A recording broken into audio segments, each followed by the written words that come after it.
Hello Motorrad World fans and welcome to our head-to-head test between Triumph's new Speed Triple 1200 RS and KTM's 1290 SuperDuke R. Let's answer the big question straight off the bat, and yes, the more powerful KTM is the fastest out of both bikes. We did numerous tests out on the track and road and the KTM took it every time.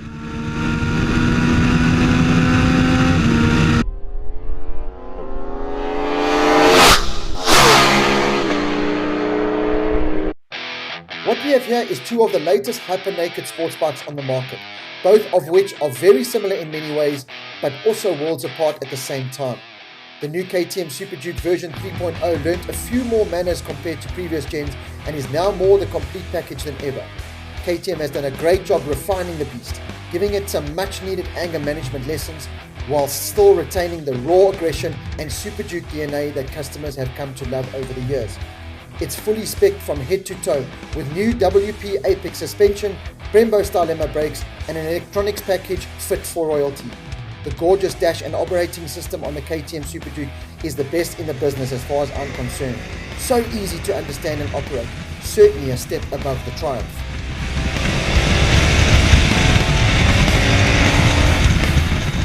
The KTM's LC8 V-twin delivers 180 horsepower and 140 Newton meters, making it one of the strongest in the hyper-naked category. Only Kawasaki's supercharged ZH2, Ducati's mighty Street Fighter V4 and MV's Brutale boast more with over 200 horsepower available. Even Triumph's all-new 1200 triple power plant is no match with 177.5 horsepower and 125 Newton meters of torque on hand there. The KTM is by far the strongest off the bat. That 140 Newton meters of torque punches from low down, harder and faster compared to Triumph's 125 Newton meters, which only really gets going from 7,000 RPM onwards. The KTM carries the speed through to early 5th gear, and this is where Triumph's slightly higher revving triple comes to play. It hunts down the KTM and closes the gap it lost low down. Probably the biggest update on the KTM comes in the handling department. The addition of the new WP Apex suspension is very welcome and gives the bike more maturity and control in and out of corners. It's a very direct feel and more stable than ever before. I just love SuperDuke. I will tattoo SuperDuke on my body. That raw, rustic DNA comes through from styling to riding experience. And I'm so glad KTM has not lost any of that with the new Beast 3.0. It's an edgy masterpiece that loves playing hooligan and can now do more responsible stuff better than ever, albeit with a sulky face.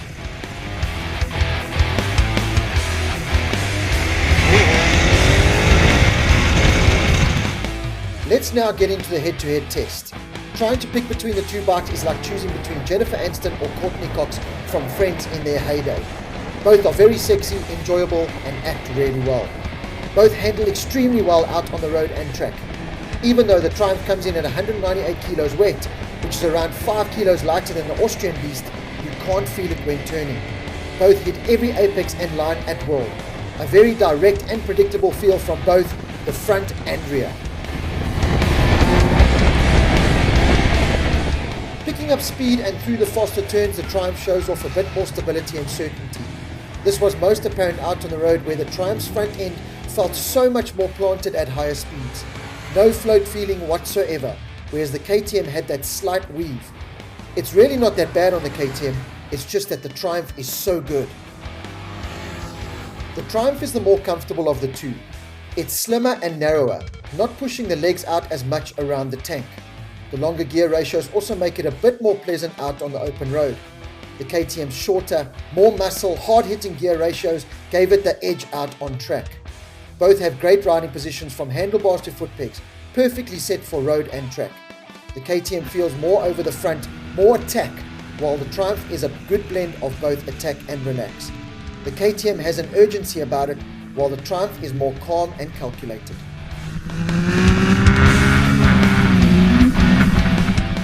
Both will get the job done in all areas, and for most will come down to personal preference. The Triumph takes top spot in the price and value for money department, and this is where the KTM drops big points. At 259,000 Rand, you get the complete package from Triumph. No need to spend more money. Unfortunately, the same can't be said for the KTM, which is priced at 296,000 Rand, 37,000 Rand more than the Triumph. And that does not get you the complete package. You'll have to spend another 16,000 Rand on the tech and track pack, which unlocks the true potential of the beast with the ability to adjust rider aids and the addition of the quick shift and auto blip, which is a must on this bike. That puts the KTM 53,000 Rand more expensive than the Triumph to get on par when all is said and done.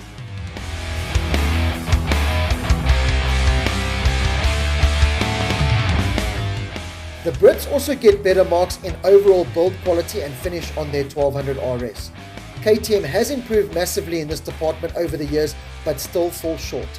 A classic example is the license plate holder, which is a cheap plastic unit on the KTM, while Triumph has gone with a neat, high-class titanium looking design, which just looks so good. Then there's also the carbon fiber front mudguard from standard on the Triumph, which will cost you another few pennies to have fitted on the KTM. The 1290 SuperDuke R takes overall honours in the operating system and dash department. That beautiful 5-inch TFT dash lights up and is clear to read and understand. The operating system is simple to navigate. Push this, click there, and off you go. Very easy and transparent. The Triumph is a bit more complicated. Their 5-inch TFT is not as easy to read and understand. Too many sub-menus as I mentioned in the test before. I do love the display and how it comes up, but it still falls short compared to KTM's perfect design and execution. Overall, I think a wider range of riders will lean towards the more accommodating and everyday mature Triumph. It's just an easier machine to get along with on a day-to-day basis. It does the commute a bit more responsibly with more maturity compared to the KTM. KTM's all-or-nothing demeanour cannot be overlooked though.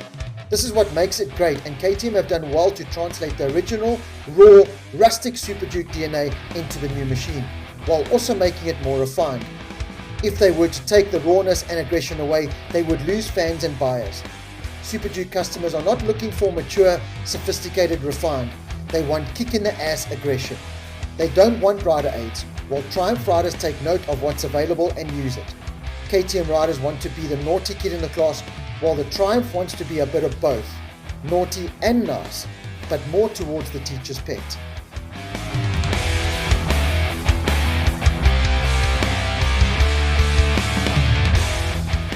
If you are interested in enjoying your bike all of the time, with track action on the weekend and road riding in the week, then the Triumph is the pick.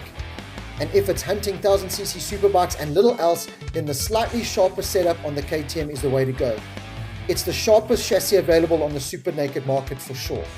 For fans of fiddling and tweaking their bikes, the SuperDuke R is a pure delight, although admittingly you will end up paying more for like-to-like spec. If money is no problem and you don't mind spending extra, then KTM all day. But one can't overlook the excellent value for money you get when buying the new Triumph Speed Triple RS. Both are rock and roll machines that thrill and excite and have tech in abundance. The Triumph wears a suit and tie with tattoos hidden underneath, ready to show when needed, while the KTM is jeans, t-shirt and sneakers with ink showing. Both are a good blend of power and control and closer to their superbike cousins than ever before. Put fairings on both and you have fully fledged superbike weapons.